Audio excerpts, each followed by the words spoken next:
સલામતી, માહિતી, પસંદગી, નિવારણ અને ગ્રાહક શિક્ષણ. શું તમને ખબર છે કે આ બધા તમારા હક્કો છે? તમે એક ગ્રાહક છો અને ગ્રાહક તરીકે ભારતમાં ગ્રાહક અધિકારો, ગ્રાહક સુરક્ષા કાયદા હેઠળ સમાવિષ્ટ કરવામાં આવ્યા છે, જેમાં સલામતીનો અધિકાર, જાણકારી હોવાનો, પસંદગી કરવાનો, સાંભળવાનો, નિવારણ મેળવવાનો અને ગ્રાહક શિક્ષણ મેળવવાનો સમાવેશ થાય છે. આ તમામ અધિકારો તમને આપવામાં આવ્યા છે. એટલે ક્યારેક જો તમને એવું લાગે કે તમારી સાથે અથવા તમે કોઈ છેતરપિંડીનો ભોગ બન્યા છો, તો આ અધિકાર હેઠળ તમે ન્યાય મેળવી શકો છો. દર વર્ષે વિશ્વ ગ્રાહક અધિકાર દિવસ એક થીમ પર ઉજવવામાં આવે છે અને તે થીમ પર તેનો પ્રચાર કરવામાં આવે છે. આ વર્ષે આ દિવસની theme just transition to sustainable lifestyle છે, એટલે કે ટકાઉ જીવનશૈલી તરફ સંક્રાંતિ. આ થીમ તમામ ગ્રાહકો માટે ટકાઉ અને સ્વસ્થ જીવનશૈલી, સુલભ અને સસ્તી પસંદગીઓની ઉપલબ્ધિ, જે ખાતરી કરે છે કે લોકોના મૂળભૂત અધિકારો અને જરૂરિયાતોને જાળવી રાખે છે. ત્યારે આવો આજે આપણે ગ્રાહકોના હક વિશે જાણીએ, જેમાં પહેલું, સલામતીનો અધિકાર. જીવન અને મિલકત માટે જોખમી હોય તેવા માલ અને સેવાઓના માર્કેટિંગ સામે રક્ષણ મેળવવાનો અધિકાર. ખરીદેલ માલ અને સેવાઓ ફક્ત તેમની તાત્કાલિક જરૂરિયાતોને પૂર્ણ કરતી નથી, પરંતુ લાંબા ગાળાના હિતોને પણ પૂર્ણ કરતી હોવી જોઈએ. ખરીદી કરતા પહેલા ગ્રાહકોએ ઉત્પાદનોની ગુણવત્તા તેમજ ઉત્પાદનો અને સેવાઓની ગેરંટી પર આગ્રહ રાખવો જોઈએ. તેમણે ISI, આ ઉપરાંત એગમાર્ક વગેરે જેવા ગુણવત્તાપૂર્વક હોલમાર્કવાળા ઉત્પાદનો ખરીદવા જોઈએ. માહિતી મેળવવાનો અધિકાર. ગ્રાહકને અન્યાયી વેપાર પ્રથાઓથી બચાવવા માટે માલની ગુણવત્તા, જથ્થો, શક્તિ, શુદ્ધતા, ધોરણ અને કિંમત વિશે માહિતી મેળવવાનો અધિકાર છે. ગ્રાહકે પસંદગી અથવા નિર્ણય લેતા પહેલા ઉત્પાદન અથવા સેવા વિશેની બધી માહિતી મેળવવાનો આગ્રહ રાખવો જોઈએ. આનાથી તે સમજદારીપૂર્વક અને જવાબદારીપૂર્વક કાર્ય કરી શકશે અને છેતરપિંડીનો શિકાર બનવાથી બચી શકશે. પસંદગીનો અધિકાર.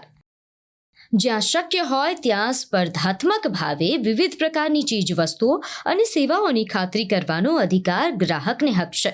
એકાધિકારના કિસ્સામાં તેનો અર્થ વાજબી ભાવે સંતોષકારક ગુણવત્તા અને સેવાની ખાતરી કરવાનો અધિકાર છે, જેમાં મૂળભૂત ચીજવસ્તુઓ અને સેવાઓનો અધિકાર પણ સામેલ છે. આ અધિકારોનો ઉપયોગ સ્પર્ધાત્મક બજારમાં વધુ સારી રીતે થઈ શકે છે કે જ્યાં સ્પર્ધાત્મક ભાવે વિવિધ પ્રકારની ચીજવસ્તુઓ ઉપલબ્ધ હોય છે. ચોથું છે સાંભળવાનો અધિકાર. એટલે કે ગ્રાહકના હિતોને યોગ્ય મંચો પર યોગ્ય વિચારણા આપવામાં આવશે.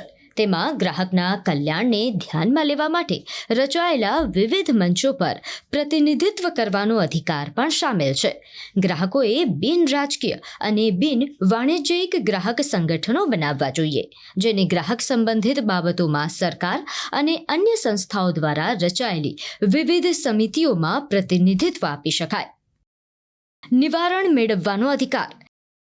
ગ્રાહક તરીકે તમને અન્યાયી વેપાર સિસ્ટમ અથવા ગ્રાહકોના અનૈતિક શોષણ સામે નિવારણ મેળવવાનો અધિકાર છે. તેમાં ગ્રાહકની વાસ્તવિક ફાયદાઓના વાજબી સમાધાનનો અધિકાર પણ સામેલ છે. ગ્રાહકોએ અનૈતિક શોષણ સામે ફરિયાદ કરવી જ જોઈએ.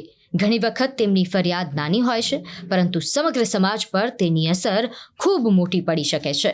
તેઓ તેમની ફરિયાદોના નિવારણ માટે ગ્રાહક સંગઠનોની મદદ પણ લઈ શકે છે. ગ્રાહક શિક્ષણનો અધિકાર.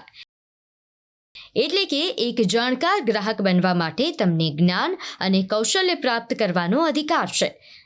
ગ્રાહકોનું, ખાસ કરીને ગ્રામીણ ગ્રાહકોની અજ્ઞાનતાનો તેમના શોષણ માટે મુખ્યત્વે જવાબદાર છે. તેમણે તેમના અધિકારો જાણવા જોઈએ અને તેનો ઉપયોગ કરવો જોઈએ. ત્યારે જ વાસ્તવિક ગ્રાહક સુરક્ષા સફળતા સાથે પ્રાપ્ત કરી શકાય છે. લગતી ફરિયાદોનું નિરાકરણ consumer education and research centre દ્વારા કરવામાં આવે છે, જેનો ટોલ ફ્રી હેલ્પલાઇન નંબર 1800-233 022 અને અમદાવાદની રિજિયોનલ હેલ્પલાઇન નંબર 07927489945 અથવા 46 છે. તો એક ગ્રાહક તરીકે તમારી સાથે કોઈ પણ જાતની છેતરપિંડી થઈ હોય તો હમણાં જ આ નંબર પર કોલ કરો અને તમારી ફરિયાદ નોંધાવો. તમારું એક પગલું બીજા ઘણાય ગ્રાહકો સાથે થતી છેતરપિંડી અટકાવી શકે છે.